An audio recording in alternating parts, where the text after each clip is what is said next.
Welcome to the show, Subria Whitaker, founder of Grow the Game. Let's get to it. Some jerseys were retired over the weekend, and it was just so lovely to watch. But not really but like, Megan Rapinoe gave Sue Bird some flowers, and some people had like a really crazy reaction to it, So, but outside of that, I thought the ceremonies were beautiful. How did you feel about them? Well, first of all, love me and hype me up like Megan loves and hype Sue. So that's like, I'm not even mad at it. Like, I expected it to be biased. People should just know that it's biased. It's wrong, but she not wrong for saying it, Like, she was right idea, right? So I'm not mad at it.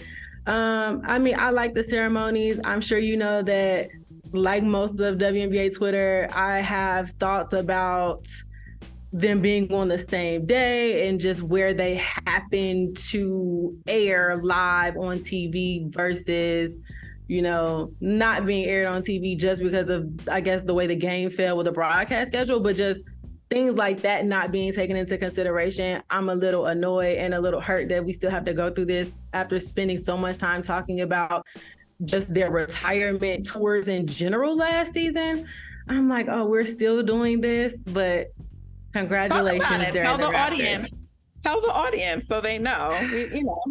No one's going to learn unless you tell them. Yeah, you got to let it. Come on. You on here for a reason. So speak the gospel, baby. Yes. Yes. I just feel like when we spent an entire season talking about the way that they were being treated in the media when, Sue can get 4 games run on NBA TV and has a whole schedule and all of this, and it's this great big deal, as it should be. And I'm not saying lessen the celebration for Sue. I'm saying pick up and increase the celebration for Sil so that they're on the same level. So when you have one that is just, ESPNW tweeting about Sue and her jersey, 7 times, but only, Seal 4, I have a problem with that.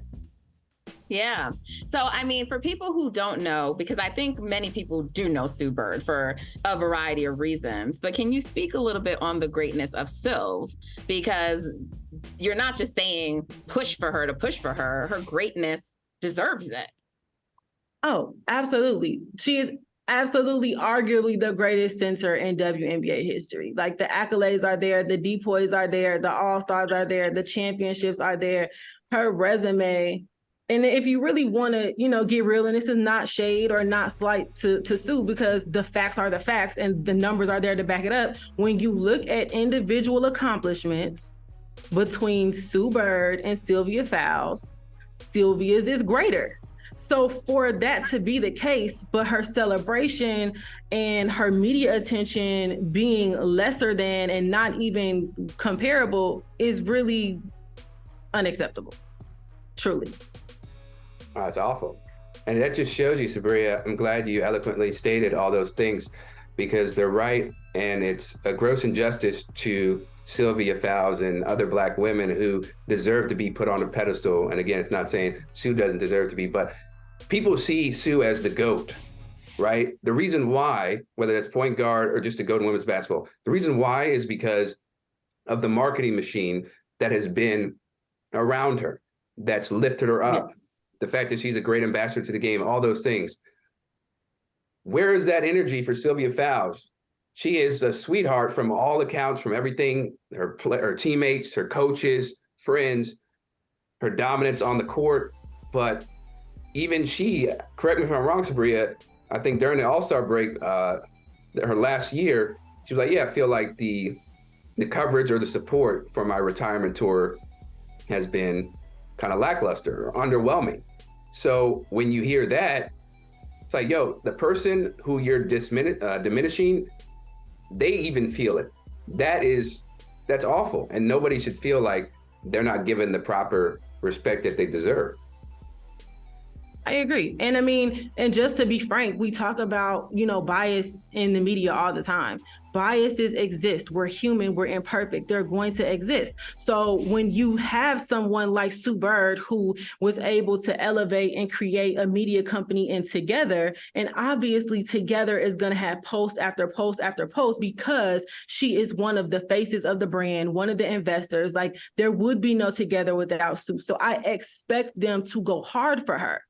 But when Sue is in a position to say, hey, make sure that you are giving her equal coverage, I don't appreciate the fact that regardless of her connections to Together, I can see all the photos, all the tweets, all the videos about Sue. And the only 2 tweets I saw when I scrolled Together's page were them retweeting the Minnesota Lynx page and then quote tweeting a WNBA tweet talking about the retirement, where they linked a video that they did covering her last game last season. So they didn't even put out anything new or create anything new to celebrate this accomplishment today. And so again, I expect there to be a bias, but until the media is able to even that playing field by having more diverse, ownership, more diverse voices who can also be biased for still. So that way, one, it's bias against bias, and then it's equal. We're going to keep seeing this and nothing is going to change.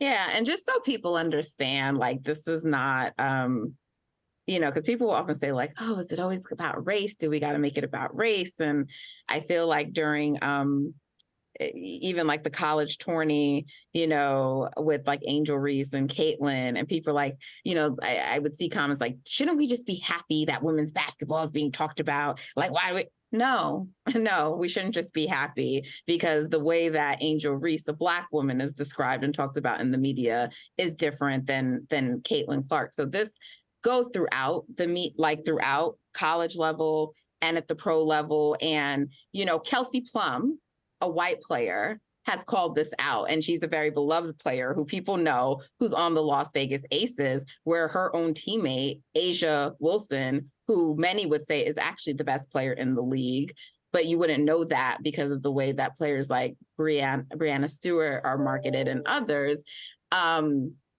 It's being called out because we want people to know, right? And so again, I think it's important when you say, it's not that we're saying less for Sue Bird, we're saying promote the others, because part of the reason, if you don't have the exposure and you don't know, part of the reason you think she's the greatest and best and go is because you don't have the awareness of some of these other players, and there seems to be disparate treatment between the way the Black players are described and the white players. And we're just going to call a spade what it is on the show. Yes. That's what we do here.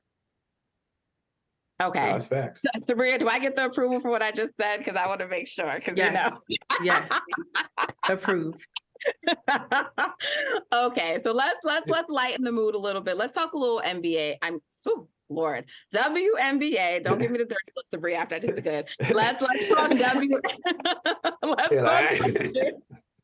talk WNBA All-Star, because the early fan votes came in, the early results came in, and Connecticut, their fans felt disrespected, Subria. And I saw you and our girl Tarika, who's definitely someone who comes on this show as well, had like a conversation about this on Twitter. But no Sun players in the top 10. What do you make of that?